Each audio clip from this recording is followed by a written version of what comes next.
Good afternoon, ladies and gentlemen. Welcome to our final and closing session this afternoon. A very warm welcome to you all.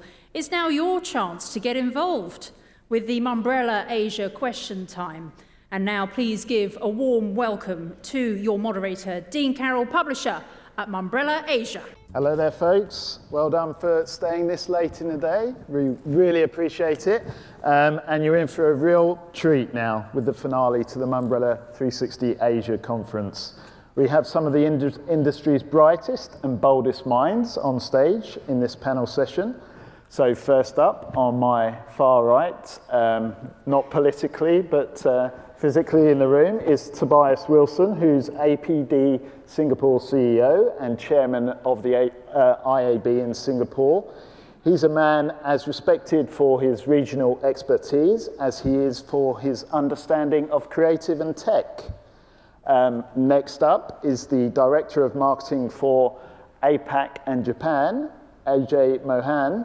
He has more than 18 years of experience spanning across diverse industries such as pharmaceuticals, consumer goods, advertising, and technology.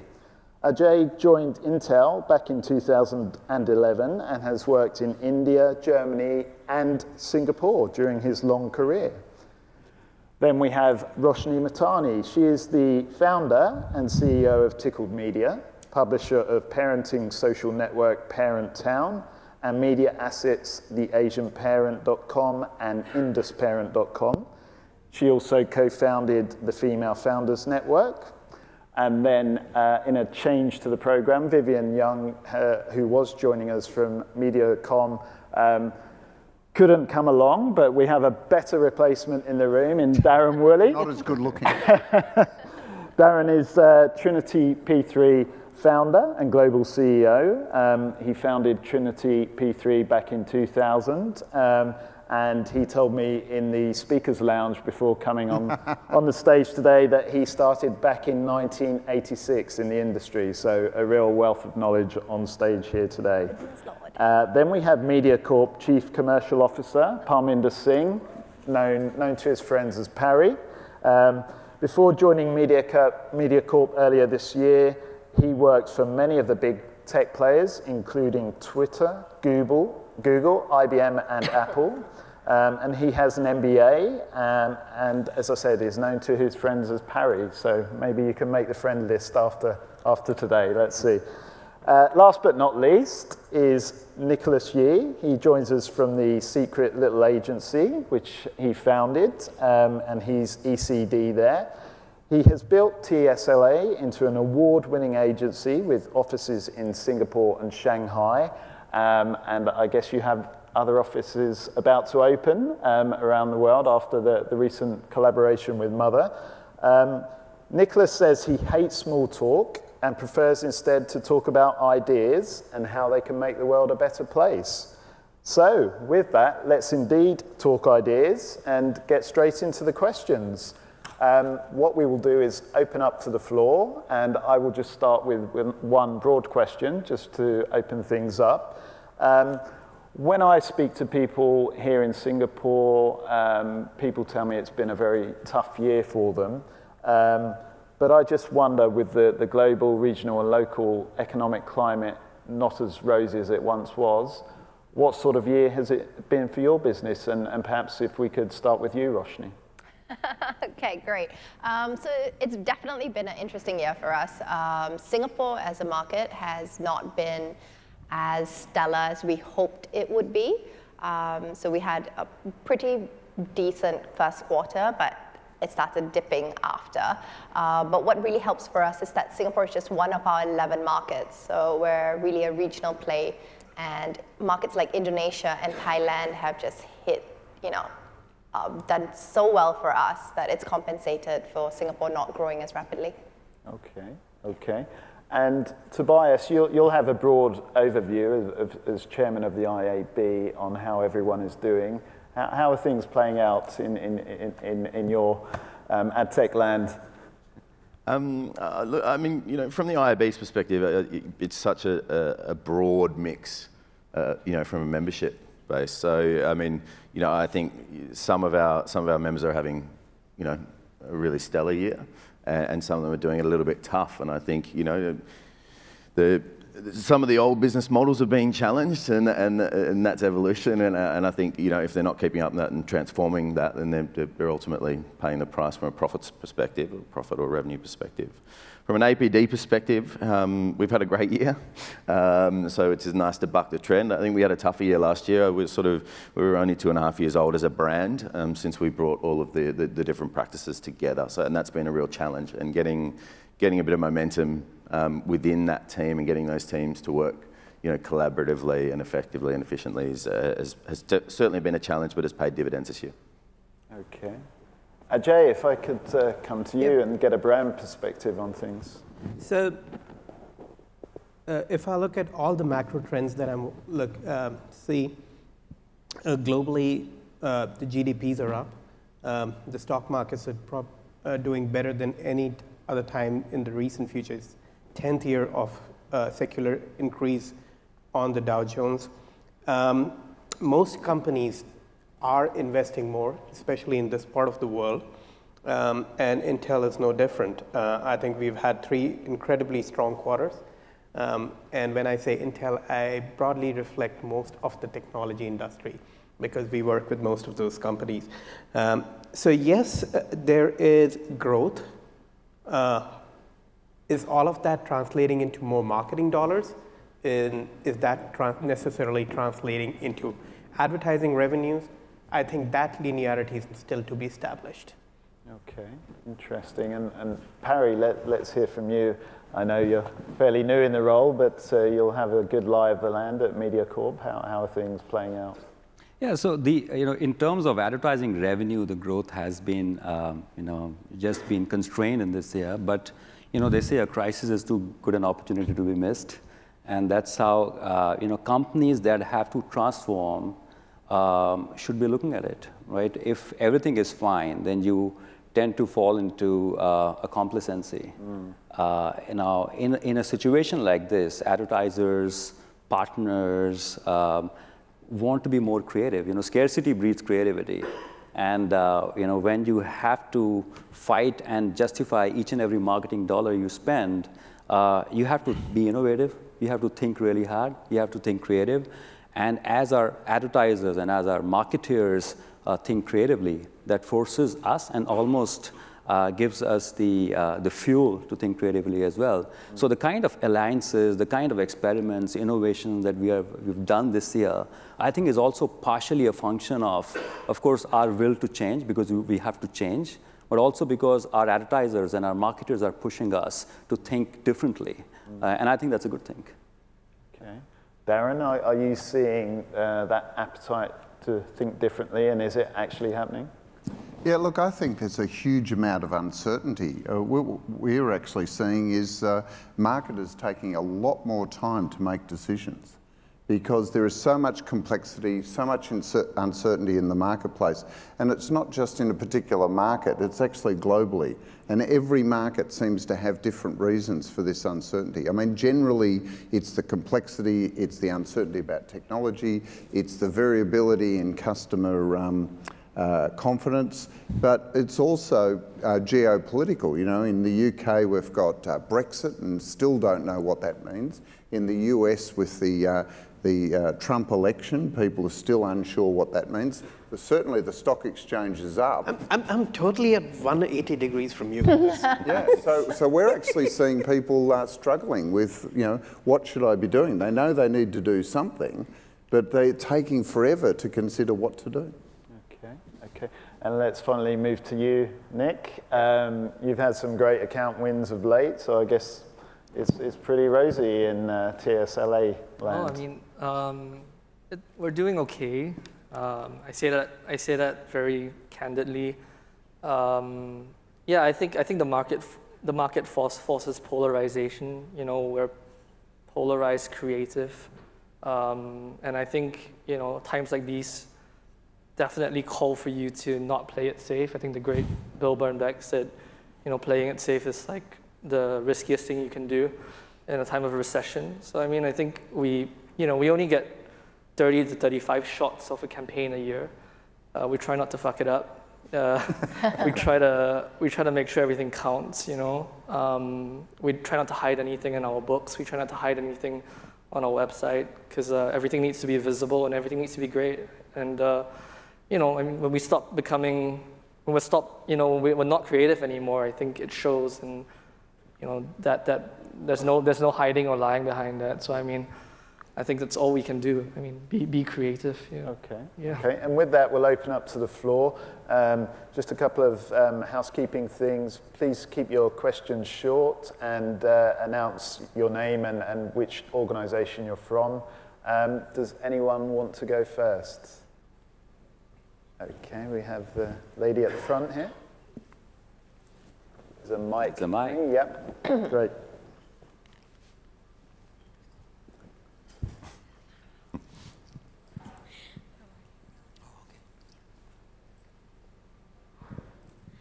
Good evening. Wow, loud. Good evening. My name is Damni, and I'm lead digital strategy for a Singapore-based agency here called Happy Marketer. So I just wanted to pick all your brains on this one common thread that I saw both Nicholas and Parminder touch about being creative in this world with constraints and scarcity. So how do you exercise that creativity muscle as marketers from your perspectives? Probably one for you, Ajay, to start with. Yep. So every year we get the same line, do more with less. And if you stretch that to infinity, it means you should be able to do everything with nothing. The reality is, what folks are asking you to see is, how can you optimize? And most of the creativity that I see today is coming in the field of optimization, be it how you want to get markets clustered together, be it the media optimization be it when we go to market. So in the past, we would do a lot more of always on, which would run through the year. We're now optimizing to 2 or 3 peak sales seasons during the year. So if you were to ask me, the biggest thing I see in terms of creativity is how we continue to optimize. I know that's most probably the blandest answer you'll hear, but that's the most realistic thing we do today. Okay, Darren, I can see you're bursting to speak on this one, so please go. I would ask anyone in the room to put up their hand if they know a marketer who thinks they've got too much budget. Okay? So the first thing is that no one's got enough money to do everything they think they need to do. And yet there's a rule that's been in place, or a strategy for this that's been in place for 2 decades, and it's the 70-20-10. You sit down with your budget, you take 10% and you experiment with that. You use 20% to amplify anything that works, and 70% goes on business as usual, doing what you've always done and what everyone expects of you. It is such an easy rule, but there are so few marketers that are able to embrace it, because they basically sit there with this huge long shopping list of things that they think they have to do, and yet no money to do it. And yet if they went the other way and said, right, here's my budget, here's 10% for this, 20% for testing, whereas I see so many marketers trying to scratch away at their budget to try the shiny new thing.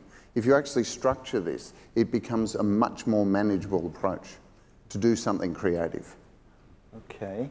I think we'll go back to the audience unless anyone is burning to answer that. Now, so I do this day in, day out. It's so difficult. I get it. In principle, I get it. 70-20-10 is exactly what I'd like to do with my money at home. But when you're dealing with the everyday fires, and when you get a top-end slice of 10% or 15% or 20%, innovation is the first thing that you take off the table. And it happens to most of us. But isn't the irony that the board is sitting there in most boards and most C-suites are saying the one thing we should be doing is innovating, and yet there doesn't seem to be any marketing budget for innovation? Yes. There's plenty of budget for doing what we've always done. And most companies would like to put their innovation budgets to what they believe fundamentally is core to their business. So Intel would spend $6 billion or $7 billion making a new fab every 18 months, and we do put that money in innovation of our products. Yeah. But a marketing innovation fund, which I need to carve out, incredibly difficult. But I'm going to jump in just quickly, sorry. Yes. But I mean, creativity, by its very definition, is creating something new and exciting. It's not, you know, it's not adapting a banner or, you know, doing some BAU stuff. That's not creative, you know, that's just bog standard design. And I think, you know, to your question, how do you sort of keep that spirit or keep that vibe going, keep that creativity going? When you get a brief or your team get a brief and they're approaching that brief, you know, the one main thing is, will people fucking remember this? Will it change their lives? Or are you just ticking a box? And most of the time, people are just ticking a box and putting out a banner, a print ad, a bus stop, or whatever. So, you know, creativity should be there to change people's lives and make it better, okay? And get them excited, or make them feel some sort of emotion at least, okay? So it's not there just to serve as chaff in the marketing funnel. Nick, you must have some. No, I completely agree. I mean, that correlation between the 10% for innovation is probably where we're making our money from. I think, you know, there is an expectation to innovate. We tell clients that there is a direct correlation between profitability and creativity, and if there isn't, your agency sucks, you know. And I think a lot of times the supply and demand isn't matching as well, because I think clients expect innovation, they expect creativity, but agencies typically don't deliver.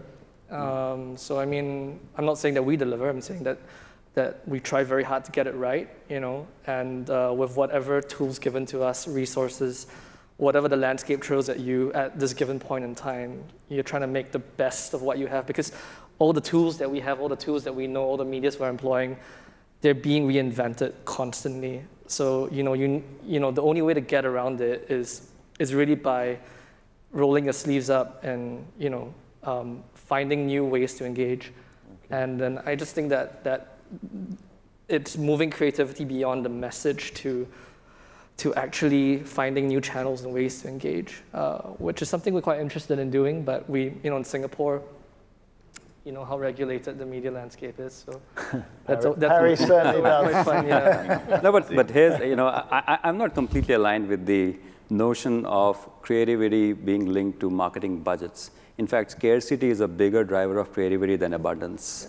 It allows you to do things and think of things that you hadn't thought of previously. I'll give you an example. This is, you know, in MediaCorp itself, you know, we pride ourselves as the content creators, the storytellers, and we've been doing this for the last 40 years in Singapore.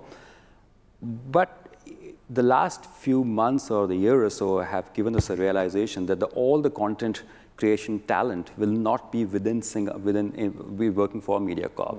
There are great creators out there who do not want to be employed by not just MediaCorp or any other company. These kids who have massive following on a YouTube or an Instagram, have millions of followers, people are watching their video, and there is no point my going to them and saying, hey, I've got this big studio, you want to work for me? No, because they don't want to be employed. Life, yeah. They want freelancers. So that forces us to think creatively and say, all right, if they're not going to create for me, let them create with me. Yeah. So we created this network called Bloomer, which would have been unthinkable a couple of years from now, where we are going to these kids and saying, all right, we'll get the best of you, work with us, we'll unburden you from the hassle of finding brands or marketeers to work with. Yeah. We're going to do that for you. Let's take another question because I'm conscious of time. I don't want to run out. I want people in the audience to get their chance. Neil Moore, I think, over there. Indeed, well remembered, Dean. Thank you. I feel very special. My name is Neil. I'm an independent filmmaker, and I have a very simple question. I'd love it if everyone answered and then gave a justification for their answer. Has content marketing peaked, and why do you think that? Back to you, Parry. This is what you were segueing into, I think. Yeah. So how's content marketing? Could you repeat that? Has content marketing peaked? And yes or no, why do you think that way? No, it's not peaked. I think the way we have content marketing has different interpretations, and I think marketers are now understanding what genuine and true content marketing is. It's something, we've gone through a phase where just about everything that looks remotely like the rest of the content on the page is called content marketing. That's just one part of content marketing. Content marketing, of course, blends and is in harmony with the rest of the environment, but it's also about telling genuine stories that people really like to listen to, and they don't feel that these stories have been forced upon them. And I think the professionals, so far, content marketing had been done by either advertising copywriters or editorial people. But I think it's a totally different art. Yes, you can, if you're a writer, if you're a journalist, or you're a copywriter, you can do content marketing, but treading that fine line between commercial and editorial is a skill in itself, and we now see emergence of professionals who actually are specialized in true content marketing. And so much so that we had to create a special arm brand studio, which is not part of my commercial team. It sits in my digital team, and it has a totally different set of people who create content, because we wanted to separate it and decouple it from the editorial or the advertising part of MediaCorp. So I think content marketing is becoming more purified now, and genuine content marketing is still emerging. Okay. Let's take a different question from the audience now. Can I see any more hands up out there?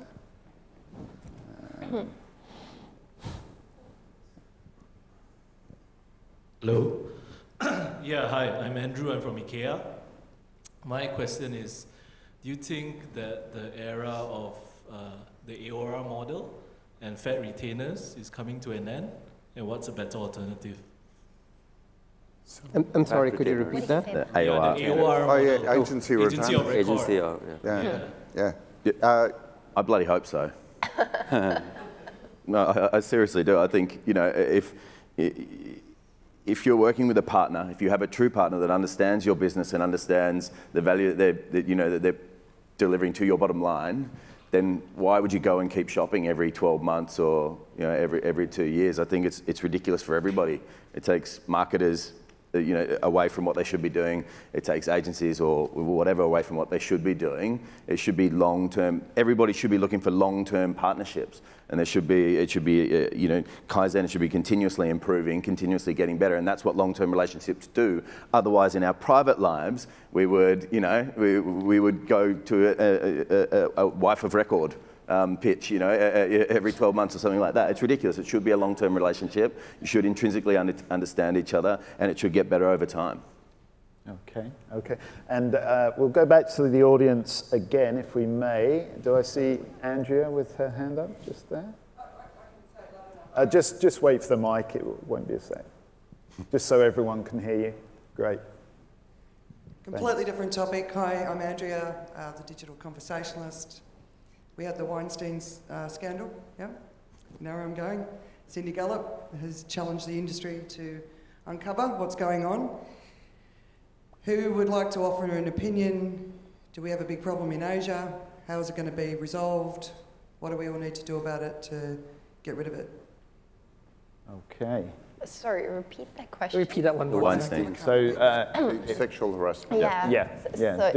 Do we have a problem in the media and marketing industry? So I guess that's apt for me to answer it, being the only woman on the panel. The boys as well. And so I do think that it really depends. You have this problem in every country, in every industry. Especially, I think it's a little rampant in Asia because you're just starting to see more women enter into the workforce, and women, taking on more roles than just the traditional housewives or the mother at home. But I do think that what happens here is that if you're pretty much clear that you're not going to accept it, and if we women start standing up and calling people out, I've noticed that the moment that you start shutting people down, when you start detecting a little bit of harassment, the guys do come in with their tails between their legs and they start looking very shameful about it. So I think it's about us as women also stepping up and just calling people out when we see it happening. Is it happening? Yes, it is. Are some countries a little worse than others? Definitely. because I'm working across the whole region of Southeast Asia, so I do feel that in a market like Indonesia, actually, they're very, very respectful of me as a woman.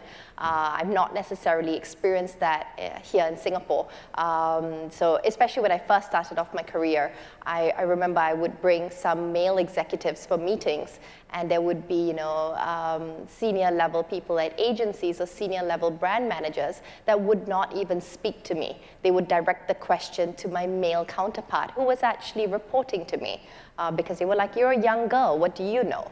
So you experience it in many different levels and many different ways, but it's definitely improved over the last 7 years. And I think that what we need to do as women is we need to call people out on it when it happens. Mm-hmm.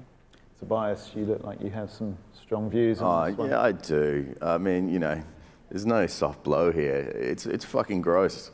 It's everywhere. And, it's not just women calling it out. It's the fucking guys calling it out. It's absolutely unacceptable to treat another human being that way, based on what bits they have, Like, it's unacceptable, female to female, male to male, but I think the major problem here is obviously, male to female, and it's fucking horrific. And if you know of it, or if you see anything like it and you don't do anything, you are absolutely 100% part of the problem. And you should feel bloody fucking horrible about that. Sorry, I swore a little bit more than I was meant to there, too. But Nicholas did say the first fuck, so, actually, It's on brand, shall we say, on brand from Mumbrella. Okay, Darren, Yeah, look, I think misogynists and that good old term male chauvinist pigs exist everywhere, in every culture, in every country, probably in every company. The thing that heartens me is that I think it's also generational. I think when we see the people that are being accused and have clearly acted this way, we're looking at baby boomers. And what I find is when I'm talking to the men that have got that, the leaders that are coming up now, they don't seem to have this same entitlement that older generation has. So I'm heartened by the fact that, yes, it's great that we're calling it out, but I think it's also, we need to call it out to reinforce the behaviour that we're already seeing in the millennials, the Gen Ys, that are saying that this is bad. Yep. Yeah, I think that hopefully, eventually, if we keep doing this, that they'll just die off. They'll go away. They'll become retired and impotent and won't be bothering anyone, to be replaced by a whole new generation that actually sees that we're all equals in the workplace and we all have a contribution to make. And that, yes, I don't think it'll be the end, by the way, of relationships, but at least they'll be consensual and equal and not abusive and manipulative. Do you think it's more abuse of power, or is it just biases? Because in a case like Harvey Weinstein, the first reflection is it was abuse of power. He thought he had power over people because the folks he was dealing with weren't exactly pushovers. He did believe that he had power. And the reason I'm trying to get into that is you had that scenario, then you had a Kevin Spacey scenario, and you have multiple other scenarios where people who believe that they're above or they hold power or sway above the others. Look, that's where it becomes manipulative, is when one person is in a position, either they're more mature or they're more, they have more influence or power. But that differential in power can be so small. It could be one layer. It could be just a particular position. Yeah. It could be just a social power. The manipulation of power isn't these huge steps. We hold up people like Harvey Weinstein, and of course the man thought he was a god, and it's only now that he's been brought down a peg or two. But I also think it's generational. I don't see those same behaviours happening in the 20s, 30s, and as they get older, it becomes more prevalent. Would you look at an attitude towards Would you look women. at internet bullying and kids bullying each other on the internet any different from how baby boomers did it one-to-one? Kids do it on the internet. It happens across generations. Yeah, let's get a view from a millennial who started working at agencies at a very young age. Nick, wow, okay. What's your experience? Look, I completely, I'm one of two males in a management dominated by females. And in Singapore, I think we're in a very different place. Like Singaporean women are essentially Chinese, mostly Chinese, even the Malays and the Indians, they're all very strong women. And I grew up around a lot of strong women. The other office we operate in, which is Shanghai, is also very strong women. Like Shanghainese women are pretty vocal. So I think we do find that if there is going to be any whistleblowing or any kind of call-outs and sexual harassment, you're going to hear it quite loud and clearly. At least where I've been, where I've come from so far, like no like shy, unexpressive women around. So I mean, I don't know. It could be quite a different generation or era that we're living in. But I do feel that at least with a lot of the women I work around, they're strong, they're confident. They're powerful. So I don't think it has anything to do about being strong, confident, and powerful. Yeah. So in my experience, I've, as I've climbed the rungs and gotten just more well-known in the industry, and I had started wielding a little bit more power and influence, I've also found that a lot of times men look at it as now another type of weird harassment in the sense of, can I now get her to bed me, or can I get her to do something, even if they're more junior than me? Because to them, it's like a conquest. So it's a reverse power struggle right now. So I think that you do experience it the other way around, where the man's more powerful than you, but a lot of times, as you get more powerful as a woman, you also do experience harassment from men who are more junior than you. Yeah. No, look, I think it's really important to amplify one part, and I completely disagree here. We don't want to end this on a note that because you have vocal, aggressive, type A women, they'll take care of themselves. You know, Angelina Jolie was type A, and she's not underconfident, right? And she kept quiet. Quentin Tarantino, all these guys are big guys. They had a voice. So I think if you distill this phenomenon down to its core essence, I think the two things that are utterly shocking and yet are huge learning for all of us, no matter which industry we are in. Yeah. Number one is, nobody should have power so absolute that he can exploit a human being to this extent year after year after year after year, and that they don't feel empowered to raise their voice against this person. So that's one. So you have to have checks and balances. Number two, what's really surprising and almost ridiculous is that all this was happening in this day and age of communication, free communication, where anybody can tweet it out, Instagram, write a blog, anonymous, and call it out. And yet it did not happen, which means it's very important for a company to know that just because you have all these latest mediums, whether it's Twitter, mobile phone, feedback, whatever, does not mean people feel safe enough to call a person out. And you have to be very intentional about it, provide them the safety and security that they need to use those mediums. Yeah. So it's very important, because you might think that, hey, everybody's smart here in my company. They'll take care of themselves. They don't, unless you make them feel safe enough. Okay. Let's move back to the audience and take another question. Gentleman in the middle here. Enthusiastic gentleman. Hi, my name is Tristan. My question is, how do you see the role of the subject expert evolving? Like, we know journalists have called out elections wrongly, and a lot of academics have not made the digital transition, and therefore they're becoming a little bit more obsolete or irrelevant. So I'm just wondering, like, in general, how do you see the role of the expert becoming, and is there like a death of expertise, so to speak? So, who shall we start with there? Ajay, sure. In your world?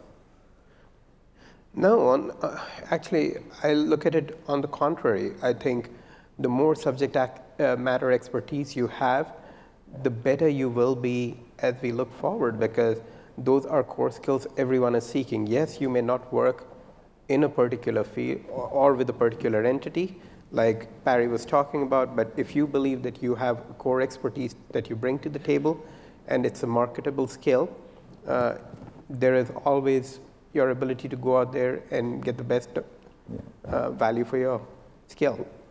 So I don't think it's dying. We do seek, even as a company, we are constantly seeking people who we believe have subject matter expertise, and we believe they can add value to us, because most large companies like ours, we tend to have generalists because we need program matter experts and people who can be hot swapped from one role to the other.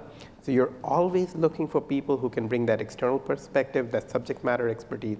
I don't think that's going away. I think it's becoming more valuable. So I completely agree with Ajay. I mean, we've built our whole business around being experts in the parenting category. And I think that's allowed us to stay ahead of everyone and really start thriving. So I think being able to stand in there and being a subject expert is actually extremely vital for a lot of brands and companies. Yeah, there's a T-shaped capability plan that has the generalists across the top that need to know across all of those expertise, but then there's the need for the vertical, the deep dive into expertise. I think organisations that can bring those two together, so have generalists and experts working together, have the best plan. And expertise is a journey. I mean, it's not a destination. You're not suddenly a subject matter expert, you know, because it's moving so quickly that, you know, I'm a subject matter expert today, but, you know, I'm not tomorrow. So I think it's more about, you know, taking that as a journey and versus a destination. Okay, we're running really short on time now, so probably just time for one last question from the audience. Okay, we have a lady on the back there. Hi everyone, I'm Megan, I'm from Circles Life. Right now the industry keeps throwing out programmatic marketing, but I don't think anyone is quite aligned on what that means and how to use it effectively. Do you feel that there is any sort of regulation or structure being put to it, and how would you recommend going forward with programmatic? We should start this with Barry. Why don't we do that? Yeah. Okay, From the 3 companies you've worked in the past. No, I think you're partially right, you know, because marketers are still trying to, everybody wants to do it. Many think that they know how to do it, but it's a field that's still under massive evolution. It's changing. In a very simplistic way, you can say it's rule-bound marketing, which uses programs and automation to get you the best value for your money, right? Classical definition of programmatic. But you know, there's so much variation. There's so many new technology coming in, and to set up any programmatic venture, you know, we've just announced one with SPH, Singapore Media Exchange. You need about 8 to 10 really big technology players to complete the technology stack. So I think that stack has to be simplified. Number one. Number 2, we need to ensure that we differentiate programmatic from just direct buying, you know, because these are 2 different ways of buying, and it's important for marketers to understand. And I think it's incumbent on companies like us, all of us, to do that jointly. Otherwise, just like content marketing, there are lots of definitions of programmatic marketing. People might think that they are making the best use of technology available, but it's so confusing that you're actually not doing programmatic. It's just another marketing with a different mask. A good juncture to go over to you, Tobias. I know we've talked in the past about programmatic being embryonic and still very nascent and still yet to professionalize and develop real standards. You guys at the IAB, I imagine, have a view on that? Yeah, look, we do. Programmatic isn't broken, okay? I think, you know, the analogy that I used with Dan Robbins from Spotify the other day was in and around a Formula One team. So we've created this epic engineering bit of kit, this race car, that could, if you put the wrong driver in it, go straight into the wall, okay? Or if you had the wrong team tending to it, you know, it could completely blow up or fall apart or whatever. And I think there are going to be shit teams out there, and there are going to be shit drivers out there, and there are going to be shit cars out there. So I think it is hyper-technical. At its very best, it is the best we've ever seen from an efficacy perspective and from a value perspective and from a scale perspective. And I think, you know, some people are misusing that. Clients don't necessarily understand. I don't know if the client's the driver or the team. I'm still trying to work that out. But you know, they're the spectators. No, not at all. No. They have a hand on the wheel. So let's call them the driver. Okay. If the driver doesn't know how to communicate what they want from the car to the team, then the car will never be perfect. and the team won't know what to do. It's the same way if the team really don't know how to extract that information and ask the right questions from the driver, then they will not be able to get the car to a point where it is going to be at its very best. And you could look back through any sort of car racing history, is that, you know, when the driver and the driver understands the car intrinsically, and the team speaks to the driver constantly, then you have super champions, and that can't be beaten. But they're all on the same tyres, they're all using the same engines, they're using, do you know what I mean? Like, they're all using, you know, pretty much the same kit. So it's complex, it's not broken. There are some bloody charlatans out there, absolutely. Look, there's some shitty clients out there, absolutely. So, you know, be careful,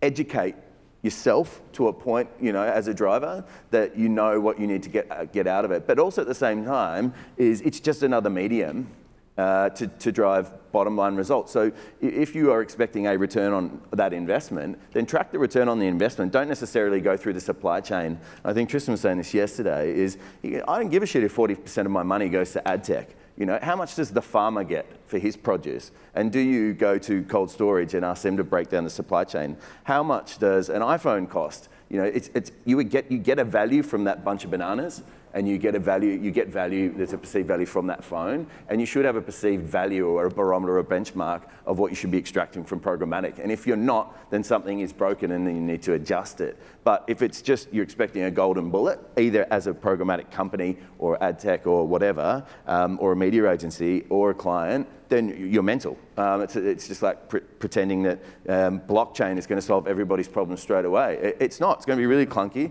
but it will be an advancement. Okay, thank you, Tobias. And I'm glad you mentioned blockchain. We have time for one last question, and I'll abuse my position as chairman to ask that question. If I could ask you all to answer in 30 seconds or less with this last question, just so that we can finish on time and people can get to the drinks reception afterwards. So you mentioned blockchain. We hear everyone talking about the AI revolution that's coming down the line. I want to ask each of you, will your job exist in 5 years? And if so, what will it look like? And let's start at this end with you, Nick. Yeah, I'll definitely exist in 5 years. 100 years, maybe not, I'm not sure. But, you know, I think creativity is, in its purest form, human. And we either get that or we don't. And if we can't agree with that, then yeah, no jobs. Yeah. Okay. You're within the 30-second limit. Well done. Parry. You know, there are two portfolios that I hold, commercial and digital. I really hope by the second one, digital does not exist in 5 years. Because if I need to be the digital officer in a company, that means we are putting digital on an island. Everyone should be digital, right? And if everyone is not digital, that's a problem.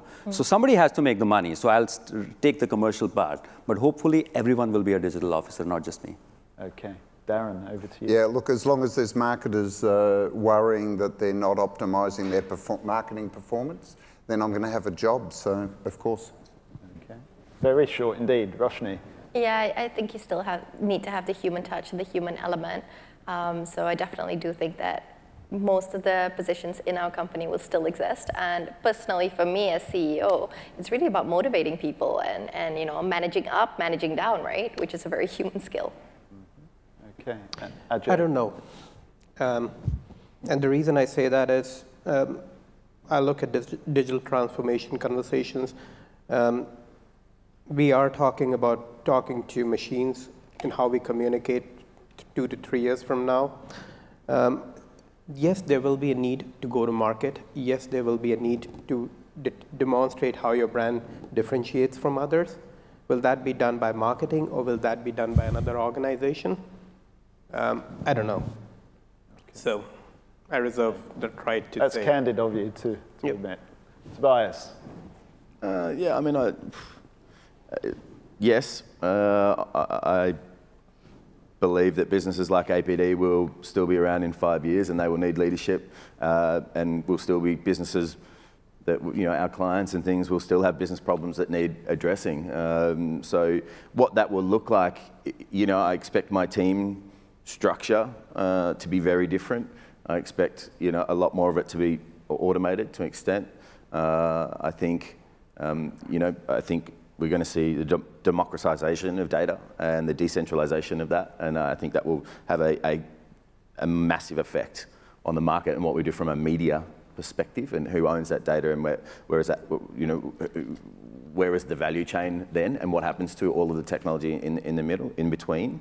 I'm super excited because I think I like to believe in the human spirit, and we're trying to make things better. So I'm excited. It can it's only gotten better today, so I think will your job stay? Get better. Will my job stay? People are going to need people are going to need to manage businesses. He doesn't know. If you can automate my role, that'd be sweet. I might be able to outsource it. Ian, what about your job? I think you'd have to ask Tim and Martin down there at Mumbrella. Okay, good. Yes, well, brilliant. Let's end on that optimistic note. It's been a fantastic conference. I hope you've all enjoyed it. Don't forget to join us for the drinks reception, just in the exhibition hall behind you. Just a final note, couple of final notes on housekeeping. We'll be emailing you all a survey after the conference just to ask what you thought of the speakers and the sessions, and indeed you'll be able to rate them, scary as that will sound to you guys, so that we can keep evolving the conference every year, and we know who to invite back and who not to, because they were trying to sell to you and so on. So it's really helpful to us if you could take the time to fill that in, and it will help us with the next iteration of Mumbrella 360 Asia. So do look out for those surveys. I have to thank the team here at Mumbrella, a fantastic effort behind the scenes. They've kept things running smoothly for you so that you can enjoy the conference. And so a big thanks to those guys. Great effort. And if I could just then thank all of the speakers, all of the curators, all of the sponsors. Without them, this wouldn't be possible. And finally, I'll ask you to give one more thank you with a round of applause for our fantastic speakers, and see you next year.